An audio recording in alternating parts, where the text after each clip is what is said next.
હનુમાનજી મહારાજે શું કર્યું? અરે રામ જયારે ગાદી પર બેઠા ત્યારે બધાને રામજીએ લાણી કરી, કઈ ને કઈ આપ્યું. હીરા માણેક વેચ્યા, સોના મોરો વેચી. હનુમાનજી એક બાજુ ઉભા હતા, એને કોઈ લેવાની ઈચ્છા નહોતી, પણ બધાને કંઈક આપ્યું. તો રામજીને એમ થયું કે હનુમાનને પણ કંઈક આપ્યું. છેવટે બોલાવ્યા, હનુમાનજી તમે કેમ ચૂપચાપ ઉભા છો? બધા લેવા માટે આવ્યા મારી પાસે, તમે કેમ ના આવ્યા? મહારાજ આપની દયા. રામજી એક મોતીનો હાર, સાચા મોતીનો કોઈ હાર લઈ અને હનુમાનજીને કહ્યું, આવો અહીં તમને હાર પહેરાવું. હનુમાનજી આદેશનું પાલન કરી પાસે આવ્યા. મસ્તક નમાવી હાર તો પહેરી લીધો, કારણ કે રામની આજ્ઞાનું ઉલ્લંઘન તો ન કરાય. હાર જોતો નથી, અને અંદરથી ના પાડે છે અંતરાત્મા કે મારે હારને શું કરવું.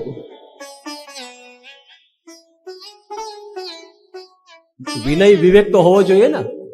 અને હનુમાનજી મહારાજને એક મોતીનો હાર જ્યારે પહેરાયો, પણ આ તો નિર્મલ વ્યક્તિ, મનમાં મેલ નથી, એને કઈ જોઈતું નથી. કામ, ક્રોધ, લોભ, મદમોહ, મત્સર જેના મનમાં છે જ નહીં, એવા હનુમાનજી રાજી ન દયા.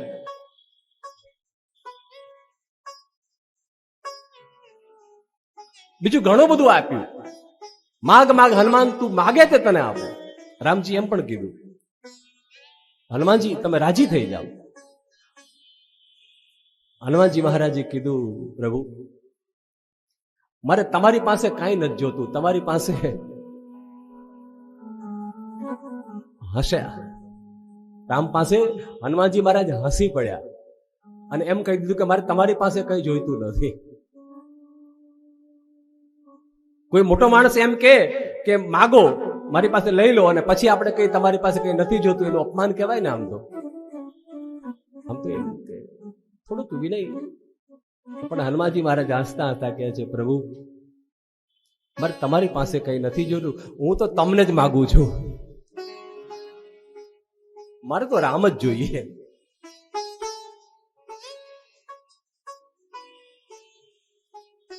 તમે પણ ભગવાનને કહી દેજો, મારા વાલા શિવ ભક્તો, અમારે શિવ પાસે કઈ ન જોઈએ, અમારે તો શિવ જ જોઈએ છે.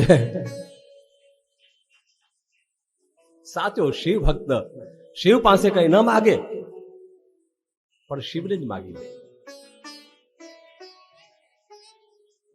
શિવને માગી લેજો. અને પોતાના ગળામાં રહેલી પેલી માળા હતી ને, એ હનુમાનજી પાછી બહાર કાઢી અને બધાના દેખતા જ, આખી સભાના દેખતા એક એક મણકો તોડવા લાગ્યા. કોઈએ પૂછ્યું, હનુમાનજી રામે આપેલી માળા તમે તોડી કાં નાખો?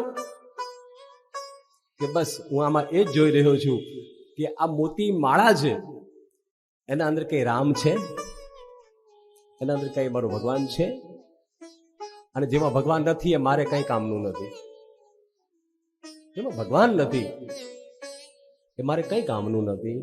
જેના મુખમાં રામનું નામ નથી, એવા દુરીજનનું અહીં કામ નથી. જેના મુખમાં રામનું નામ નથી, એવા દુર્જનનું અહીં કામ નથી.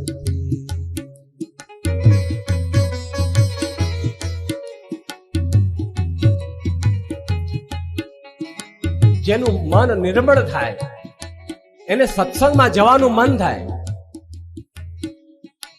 સત્સંગમાં જેને બેસે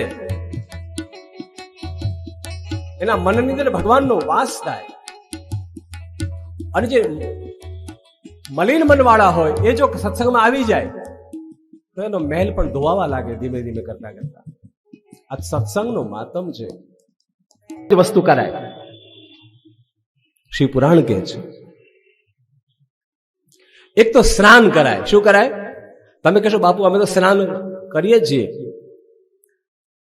શરીરનું સ્નાન તો ખરું, પણ મનનું સ્નાન.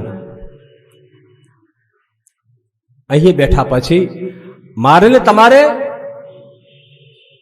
મનનો જે મેલ છે એ મનના મેલને ધોઈ નાખવા માટે અહીં સ્નાન કરવાનું છે. સ્નાન કરવાનું છે.